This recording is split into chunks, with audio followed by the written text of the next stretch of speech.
Do you ever get that feeling in your chest when something is wrong and you just know it? You can't really explain it, it's just kind of a gut feeling?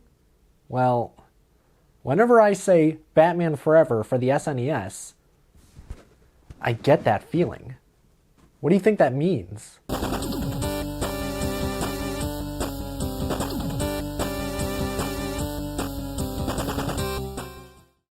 Hello everyone, it is Hunter from Gaming by Gamers and welcome back to Web Series Season 2, Episode 5. And today we're back on our normal agenda with just 3 games. And I want to make up for some lost time, so let's jump right into the first game. Batman Forever for the SNES. If you've seen the Batman movies, you might know that Batman Forever was not well received. But just because the movie sucked, it doesn't mean the game has to suck too. I mean, just look at, well... yeah, this is gonna suck. So, Batman Forever. I knew we were in for a rough time just by looking at this super awkward sprite of Batman in the Hero Select screen. After we select Batman, because why on earth would we want to select Robin? We get to this screen, which has less information than a community college website, and I didn't know what to do, so I decided to just delete the channel altogether. Then I realized that was a bit of an overreaction and just chose one at random. We get a little cutscene showing the Batmobile driving through Gotham on the Batcomputer, and then it says this. Hold on, I just started. So after holding on for a bit, we get into the game. Oh, it's a fighting game like Mortal Kombat? That's not really what I was expecting, to be honest. So we take on one of Batman's most iconic villains, Mad Jake. What? And he's a pretty easy win, but we don't move on to the next level. No. This isn't a normal fighting game, it's a side-scrolling fighting game? Did you ever play Mortal Kombat and say, yeah, this is good, but I wish it was an action-adventure game? No, you didn't, because you're not an idiot. And I hate to be the bearer of bad news, but the enemies are all the exact same guy over and over again. Yeah, can you believe it? Mad Jake and Mad Ned and all the rest of the enemies are the exact same guys, just with different colored shackles. This day just keeps getting worse and worse. Well, sure, the game looks bad, but is it at least fun to play? I think you already know the answer to that. The gameplay isn't fun for a lot of reasons, but I think what really holds the game back is that Batman is so stiff. The controls feel like they're from Mortal Kombat, but that doesn't really work in a game like this. Batman is an agile hero who can move around and do acrobatics. If this was just a fighting game, the controls and the sprite images would work, but as a side-scrolling adventure game, it just feels wrong. After we beat up a few more of the mad guys, we reach a dead end, and after a while I noticed that there was a hole in the ceiling, and after even longer, I realized that you have a grappling hook. But the grappling hook shoots at an angle, and if you do manage to get it attached, you can't climb up. You can only swing from side to side, so how do you get up there? Why are you looking at me? I don't know, I'm just the guy. I seriously spent way more time than I would like to admit trying to get up there. After banging the controller around more than a Game of Thrones character, I finally, randomly, got up. I still don't know how, but at this point, I wasn't asking questions. It's around here when I started to lose steam. Like I said earlier, every enemy is the same. The gameplay is extremely repetitive, and it's really just not fun to play. I mean, what more can I say about a game like this? Do you want to play it after watching this? No, it's not so bad it's fun, it's just bad. Bad enough for me to rate it 2 Rotten Tomatoes out of 10. What a game. I'm glad I'll never have to play that ever again. Let's just move on and pretend that didn't happen. What's the next game we're going to be playing? What? I hate to repeat myself, but what?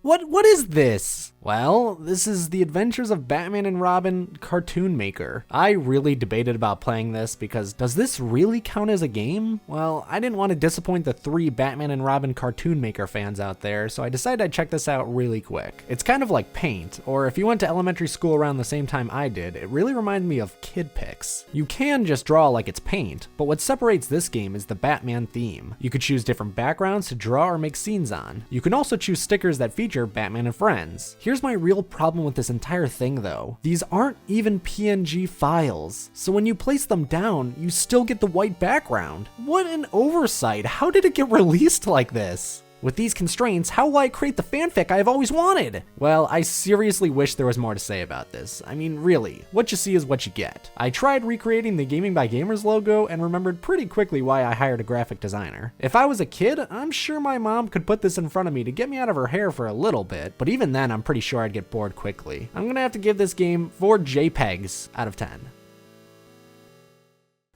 Well, that was the weirdest thing I've ever seen. Our next game is Batman Forever, the arcade game. And I know as a reviewer, I'm supposed to be non-biased, but I can't help it. I'm not excited to be playing another Batman Forever game. And weirdly enough, we're playing the arcade game on the PlayStation 1, so let's see what this Frankenstein is. Let's check it out. First impressions?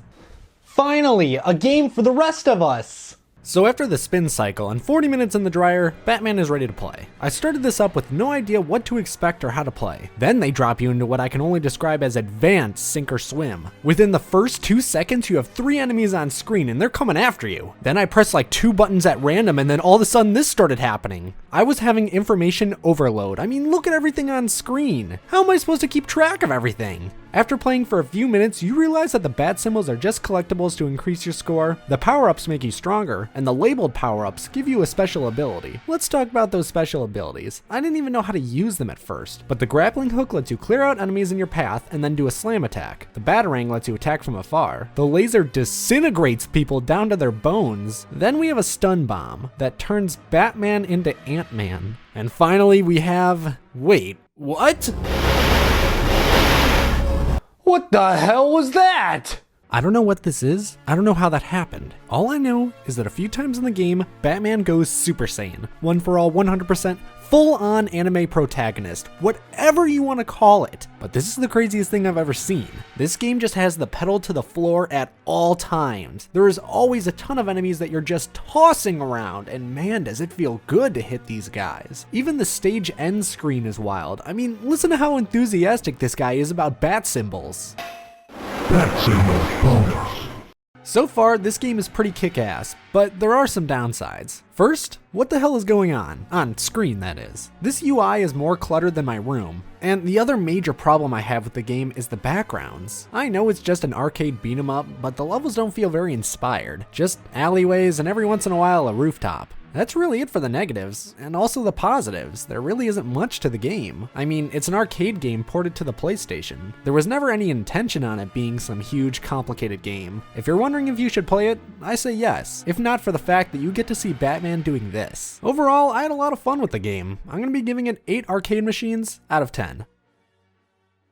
Alright everyone, that's the show. Thank you so much for watching, I really do appreciate it. If you enjoyed the video, consider giving it a thumbs up. If you want to see more, subscribe, and make sure to hit that little bell right next to the subscribe button to be notified every time we upload.